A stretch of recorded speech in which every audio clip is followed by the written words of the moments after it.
The Gulf South Conference tries to remain cutting edge when it comes to officiating and make sure that the latest technology is at hand for their coaches and players to take advantage of to make the game safer and better. Joining us now in year 4 as head of officials, John Smoot. And Mr. Smoot, this is a situation where we have new technology and possibly new rules, correct? Correct, yes, sir. The three major changes in the rules this year. One of them deals with player safety, where the rules committee is always looking to make the game safer and to take care of the student athletes. So historically, there's been a exception to the horse collar tackle rule, where everyone knows it's illegal to grasp in that nameplate area and pull a player backwards when you're tackling him. There was an exception within the tackle box, which put the quarterback is running up the middle or the running back's going up the middle in a possible situation of injury there for that tackle. So the rules committee took a good safety decision, made a good safety decision, and that exception inside the tackle box is now gone. So if a player reaches up and grabs that runner by the back and pulls him backward, that's now a foul. So some defensive coordinators may take exception of that. I use Too Tall Jones as an example. He's a long arm, big defensive lineman. If he reaches out and grabs somebody in the tackle box before, that was legal. But now they'll be flagged. And I know they may have some defensive coordinators that may say, what did he do? Now, when you talk about Too Tall Jones, you're showing my age, but I don't think you're that old. But yes, sir, that would now be a foul. And I don't think coaches really have negative thoughts when it's about player safety. So I think they take it and realize it's an important safety decision.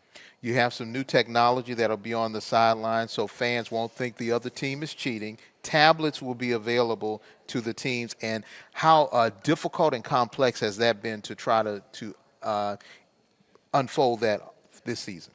This just carries forward what we did in the Gulf last year, and we are cutting edge. And we went to sideline replay last year, to where we incorporated the ability for coaches to challenge a play during the game, or for us as officials to automatically review a targeting foul. And you'll probably remember last year I said if we put one kid back in the game because of replay on a targeting foul that really wasn't, then it served its due, and we did. So this tablet situation, the conference is going to allow 6 tablets per team on the sideline. And the tablet's just another tool for our coaches to use to monitor the game during the game, and maybe they see something that they think they need to challenge. So to me, again, it's another good situation for us. We want to get the plays right, and if something happens that the coach is able to use that tablet to see a play that he needs to challenge, then he's got that. But it's a positive aspect for them as far as coaching. So again, it's an exciting opportunity for coaches, an exciting opportunity for us to get the plays right. But not used to throw at the official, correct? Correct. That would be an expensive device to throw at him. Be an expensive lesson, wouldn't it? No doubt, no doubt. And now we have timeouts, right? We will have an expanded timeout, if I'm not mistaken. We will now have a 2-minute timeout. At 2 minutes left in the quarter, then we are going to take a 2-minute timeout. If the clock goes below that 2 minutes, we'll take a timeout. One of the big opportunities here is it gives us a chance to coordinate our timing rules. Before this, there were different timing rules that changed based on the clock, whether it was forward, backward pass starting the clock, whether it was when the 10-second runoff came into play under a minute. So this brings those differences in the clock management, player going out of bounds and winding the clock or not. This brings all of those 2-minute timeout situations and brings them together so that everything's consistent, instead of having to think about, well, it's 2 minutes it starts here and 1 minute this one starts here. So it's another opportunity to just coordinate the game and let the coaches know what's going on and give us a chance to coordinate ourselves as well. You not only have to help interpret rules, you're always doing your own version of recruiting, trying to find the next group of great officials. How important is it for young people to look at officiating as a good way to stay close to the game? Yeah, absolutely, and we're going to talk to some student athletes this afternoon, the commissioner and I, and I always take an opportunity when I go visit schools in the spring games, spring scrimmages, to talk to the student athletes. It's a great way to stay close to the game.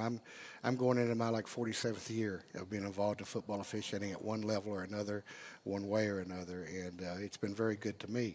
And when you love this game and your playing days are over, we encourage you to think about officiating because it's a great way to stay close to the game. And again, continue to enjoy the game that you love. And this is a way, not only regardless if you're in the Gulf South footprint or not, you can always go to your local high school or your local conference and attempt to join their association, correct? Absolutely. You know, I started out doing little league football with little children back in Lexington, Kentucky, and it doesn't matter what year. But yeah, I would encourage people to do that. And if they need help, you know, they're graduating or they're just a student athlete that wants to get involved with officiating, if they want to reach out to me, we're happy to point them in the right direction in their local jurisdictions. And the important part is you're out there, you're enjoying the game, but you're also getting paid to do it. That is correct. That is correct. I hear you. Mr. Smoot, thank you so very much. Thank you, sir. And good luck to you this fall. Hopefully no one throws a tablet at any officials, but they will have those tablets there. Stay tuned. When we come back, we will talk to the commissioner of the Gulf South Conference as we start to wind down the 2024 Gulf South Conference Football Media Day right here on Flow Sports. Stay tuned.